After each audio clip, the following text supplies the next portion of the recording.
Alright, y'all see what we got going on here today. Now I know a lot of people still shocked to hear that Yo Gotti brother was taken out a few days ago, leaving their uncle's repast. It's even more messed up to know that Yo Gotti's mom was there to witness her son Big Jook get set up. I mean right in front of her face. And some folks saying that the Bentley truck Big Jook, Yo Gotti and their moms rode in to the repast got shelled up as well. Now I'm hearing that it didn't. Now check this out, I even got some folks messaging me trying to let me know that this was an inside job. Yeah, that somebody affiliated with CMG sent Big Jook's location to his ops. For the ones that keep messaging me trying to let me know on how Big Jook got set up, my folks in Memphis, they already got the scoop on how it went down. And I'm telling y'all, nobody from CMG sent Big Jook ops his location. Again, Big Jook was ambushed, leaving his uncle's repast. Because everybody in Memphis knew this was the uncle that Big Jook looked up to. So Big Jook was definitely gonna be there. And we can all see they were right. But it's more crazier to hear on how it went down. Especially in front of his moms and also other family members that was there. Now that's a real heartbreaker. See, Big Jook got caught slipping when he got out the bulletproof Bentley truck to say his highs and goodbyes to the people who attended his uncle's repast. And Big Jook had no clue that his ops was watching him the whole time. And it seemed like he got too comfortable. But see, what y'all really don't understand is the streets talk. And a lot of folks in Memphis, they already knew that Yo Gotti and Big Jook was gonna show up to their uncle's repast. Not just because it's their mom's brother, but this the same uncle who put Big Jook on.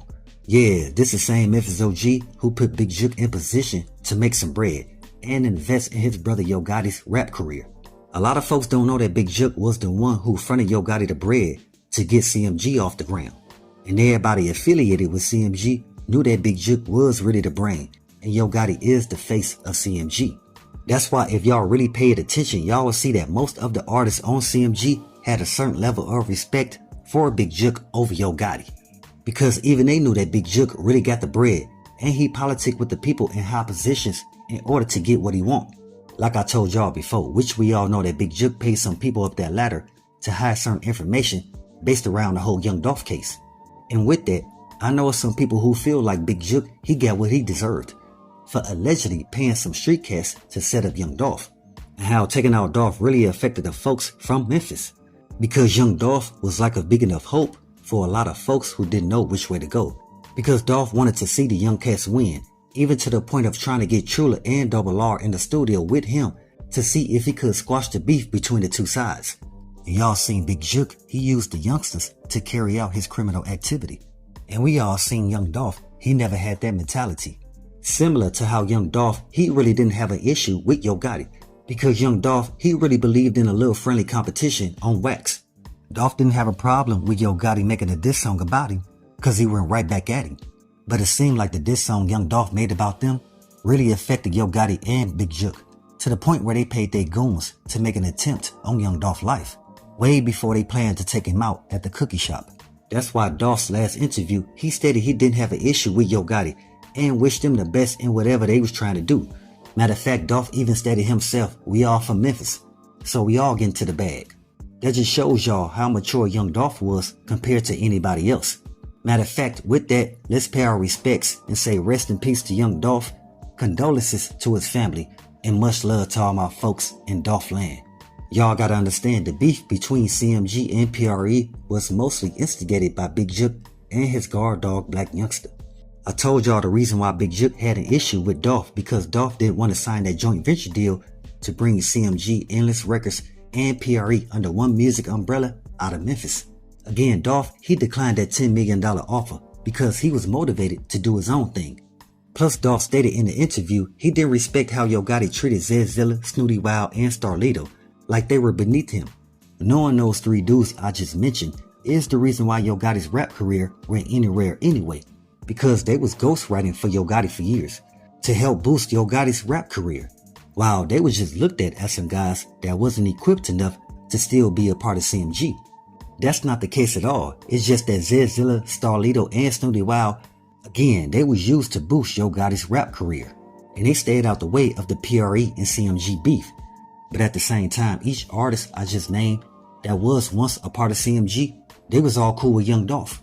And that's the reason why Big Jook kept them at a distance. But your boy Black Youngster, He hopped on the beef that Big Jook had with Dolph because Black Youngster knew that's the most attention that he would ever get by attempting to go at young Dolph. Because them people on CMG, they knew that young Dolph had an authentic fan base. And that's part of the reason why Big Jook and Yo Gotti wanted young Dolph to sign to CMG in the first place. So trust me, going at Dolph was definitely strategically planned. You see, people have to realize Big Jook's mom has gone through the most in this situation. To have lost her brother just recently, and while trying to mourn his passing, have to witness your own son being sent up is extremely traumatizing. After all, she was very close with her brother and is the reason that he took her oldest son, Big Jook, under his wing. She knows how much Big Jook looked up to his uncle all his life, and she knew he was struggling with his uncle's passing. See, because for Big Jook, that was more than just losing an uncle. He also lost his OG and father figure all in one. Especially since his uncle is the one who put him on way back when. Yep, the same uncle that put him in position where him and his brother Yo Gotti, they could become the CEO of their own label. And some folks even saying that's the same Memphis OG that Finesse 2 Times was talking about. Big Jook's mom was the most aware of all this history because she saw it firsthand. For her to go from witnessing Big Jook's pain while burying an uncle to seeing Big Jook himself taken out while leaving the funeral is unbearable. Now that all this has happened, Big Jook and Yo Gotti's mom suspects that the attack on Big Jook is connected with what happened to her brother. Because they saying it was her brother who paid the bag in order to have young Dolph removed. It's just that Big Jook, he orchestrated the play to bring Govan in. Since they were closely tied within street politics of Memphis as well as family ties.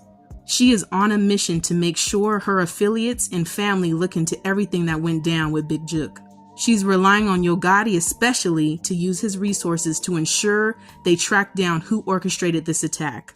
And at this point, Yo Gotti has to be feeling the pressure to hold down the family and get justice for his brother.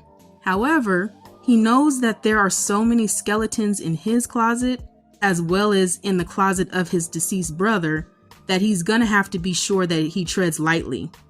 Just to avoid bringing any undue attention. You see, the PRE and CMG beef has created a situation no one wanted, where on one end you have some people that feel some type of way that CMG may have been behind taking out young Dolph. But on the other hand, CMG's suspicion of being connected with Dolph being sent up is the reason why some people think that Big Jook got taken out. But what a lot of people don't realize is the bigger issue is that we are all focused on taking each other out rather than building together. See, that's what Mia J's Black Men Deserve to Grow Old was based on. Mia J didn't just establish that movement to bring awareness to her brother and Dolph's untimely demise, but also to the numerous deletions that occur every day. See, y'all gotta remember, Mia J has especially mentioned her issue with Memphis is based on all the senseless violence that happens there. She experienced it with Dolph's passing firsthand, and now bringing it back around, we are all seeing the dangers and ruthlessness of Memphis streets politics with this Big Jook situation. So only time will tell how this all shakes out, because we know that there's an investigation underway. Yeah, Black Youngster, we ain't forget about you pulling up 3 cars deep to Cat State with 9 other cats looking for young Dolph. Just doing a little too much for attention. But like I always say, that attention that you was looking for is not the same attention that you wanted. Now with Big Jook out the way, Black Youngster, he can see anybody affiliated with PRE, they ain't got time to play. Especially when it comes to Paper Route Frank. So with that, always be aware and always stay prepared. But hey, we got more in store. As always, y'all know what it is. Y'all know what it's worth. Let's get this merch. Subscribe to the PDH Network.